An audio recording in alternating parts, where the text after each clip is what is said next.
गंगोत्री धाम में कौन लगा रहा मां गंगा की पवित्रता को बट्टा? सनातन धर्म की सबसे बड़ी धरोहर को कौन कर रहा मैली? क्यों कांवड़ियों की करतूत पर आग बबूला हुए तीर्थ पुरोहित? गंगोत्री से आया बड़ा संदेश। अविरल बहती गंगा की पवित्रता ही पुरातन भारतीय संस्कृति और सनातन परंपरा की पहचान है। ऐसे में जब भी गंगा किनारे मां गंगा की पवित्रता को बट्टा लगाया जाता है तो तीर्थ पुरोहितों का गुस्सा फूट पड़ता है। गंगोत्री में भी तीर्थ पुरोहितों का गुस्सा फूट पड़ा है। ये नाराजगी उन कांवड़ियों के खिलाफ है जिन्होंने गंगा की गोद में गंदगी फैलाई है।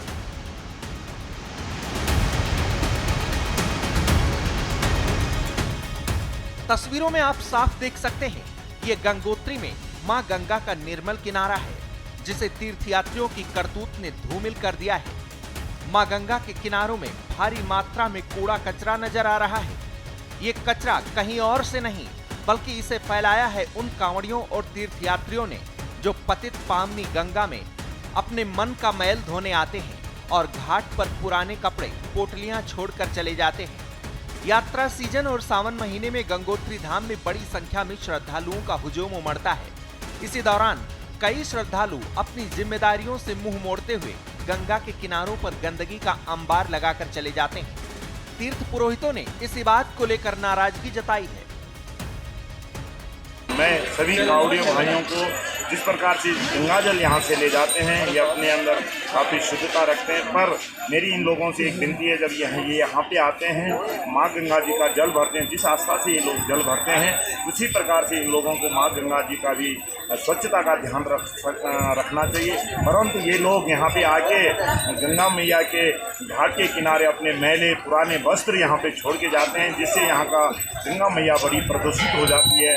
हम लोगों के लिए बड़ा एक सोचने और दैनिक विषय हो जाता है। इसलिए इन लोगों के ऊपर एक नियंत्रण भी सरकार को करना चाहिए कि ये लोग यहाँ पे आके जिस प्रकार से अपने मैले और पुराने वस्त्रों को माँ गंगा के किनारे छोड़ जाते हैं, कोई चप्पल जूता अपनी कच्छा और बनियान ये लोग जो है माँ गंगा के किनारे घाटों पे छोड़ जाते हैं, ये बड़ी दुखद और एक सोचने लायक विषय है। इसलिए इनके लिए एक नियंत्रण कक्ष होना चाहिए, इससे कुछ शुल्क लिया जाना चाहिए बाकायदा कि जब तक आप अपने मैले पुराने वस्त्र या तो ये किसी निश्चित स्थान पे रखें या जो जहाँ पे इनकी फीस ली जाती है वहाँ पे ये दिखाएं कि हमने अपने मैले पुराने वस्त्र यहाँ पे ला दिए हैं, तब इनकी फीस वापस कर दी जाए। इस प्रकार से जिस प्रकार से हमारा ये धर्म है, ये एक श्रावण मास चल रहा है और यहाँ से लोग विभिन्न प्रांतों को गंगा जल भरते हैं।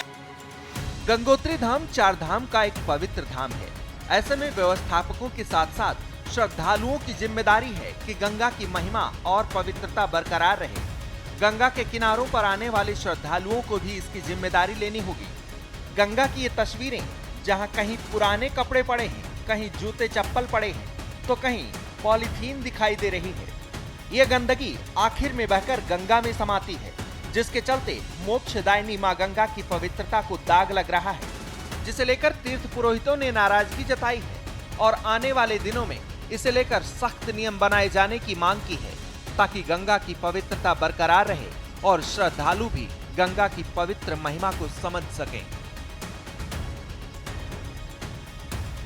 आंकड़ों के मुताबिक इस साल गंगोत्री धाम में करीब 10 लाख कांवड़ यात्री पहुंचे हैं। बड़ी संख्या में पहुंचे कांवड़ियों की मौजूदगी से गंगोत्री धाम आस्था के रंग से गुलजार है, लेकिन श्रद्धालुओं और कांवड़ियों की लापरवाही के चलते ये दागदार तस्वीरें भी आ रही हैं। ऐसे में श्रद्धालुओं को गंगा की गोद में पवित्रता और स्वच्छता की जिम्मेदारी लेनी होगी ताकि भारतीय संस्कृति की सबसे पुरातन विरासत की अविरल धारा यूं ही बहती रहे और अपनी पवित्र लहरों से धार्मिक आस्था की जड़ें सदियों तक सिंचित होती रहें। ब्यूरो रिपोर्ट, श्रेष्ठ उत्तराखंड। श्रेष्ठ भारत पर खबरों से जुड़े रहने के लिए चैनल को सब्सक्राइब और लाइक करें, बेल आइकन दबाएं और देखते रहें श्रेष्ठ भारत।